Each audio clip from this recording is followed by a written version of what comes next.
ஒரு கதை சொல்றேன்.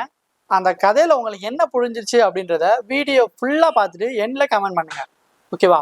ஒரு வெங்காய வியாபாரி அவரோட வெங்காயத்தை விற்கிறதுக்காக வேற ஒரு ஊர்ல இருந்து இன்னொரு ஊருக்கு கப்பல் மூலமா போறாரு. போற வழியில கப்பல் பழுதாயிடுச்சு. அந்த பழுதை சரி பார்க்க 2 நாள் ஆகும். பழுதான இடத்து பக்கத்துல ஒரு குட்டி தீவு மாதிரி இருக்கு. என்னடா இங்க ஒரு தீவு இருக்கே, வெங்காயத்தையும் ரொம்ப நாள் வச்சுக்க முடியாது, வேஸ்ட் ஆயிருமே அப்படின்னு இந்த தீவுல ஏதாவது விற்க முடியுதா அப்படின்னு சொல்லி இந்த தீவுக்குள்ள போறாரு. அந்த தீவுல இருக்க மக்கள்லாம் வெங்காயத்தை பார்த்ததும் என்னடா புது ஐட்டம் மாதிரி தெரியுது, இதை நாங்க பார்த்ததே இல்லையே அப்படின்னு சொல்லவும் சரி அப்படின்னு அந்த வெங்காயத்தை அந்த வியாபாரி சமைச்சு அந்த ஊர் மக்களுக்கு கொடுக்குறாரு. அவங்களுக்கு டேஸ்ட் பிடிச்சு போச்சு. அந்த ராஜாவுக்கும் கொடுக்குறாரு, அவருக்கு ரொம்ப பிடிச்சு போச்சு. சரி ஓகே அப்படின்னு சொல்லிட்டு இந்த வெங்காயத்தை வாங்கினா அந்த ராஜா முடிவு பண்ணிடுறாரு. விலை எப்படி சொல்றது என்னன்னு தெரியல நம்ம வெங்காய வியாபாரிக்கு.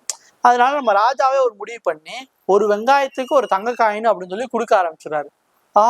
ஒரு வெங்காயத்துக்கு ஒரு தங்க காயினா அப்படின்னு அந்த வெங்காய வியாபாரியும் அவரோட வெங்காயத்தை பூரா வித்துட்டு போயிடறான். நடந்த எல்லாத்தையுமே அவங்க ஊர்ல சொல்றான். இதை கேட்டுக்கிட்டு இருந்த ஒரு வெள்ளைப்பூடு வியாபாரி என்ன பண்றான் அப்படின்னா, அது என்ன தீவு என்னன்னு தெரிஞ்சுக்கிட்டு மறுபடியும் அவனோட வெள்ளைப்பூடை எடுத்துட்டு அந்த தீவுக்கு போறான். போனா அதே மாதிரி அங்க இருக்க மக்கள் எல்லாத்தையுமே சமைச்சு கொடுக்குறான். வெள்ளைப்பூடை வச்சு அந்த டேஸ்டும் பிடிச்சு போச்சு, மக்களுக்கு பிடிச்சு போச்சு, மன்னருக்கு பிடிச்சு போச்சு. இந்த வெள்ளைப்பூடுக்கு என்ன பரிசு கொடுக்குறேன்னு தெரியலையே அப்படின்னு சொல்லிட்டு எங்க ஊர், அதாவது இந்த விலை மதிப்பில்லாத ஒரு பொருளை எனக்கு கொடுங்க அப்படின்ற மாதிரி அந்த வெள்ளைப்பூடு வியாபாரி கேட்கிறான். விலை மதிப்பில்லாது அப்படின்னா இப்ப அவங்ககிட்ட இருக்குது என்னது, வெங்காயம் தானே அப்படின்னு ஒவ்வொரு வெள்ளைப்பூடுக்கும் ஒவ்வொரு வெங்காயத்தையும் கொடுத்து வெள்ளைப்பூடு வியாபாரியை அனுப்பி விட்டானா.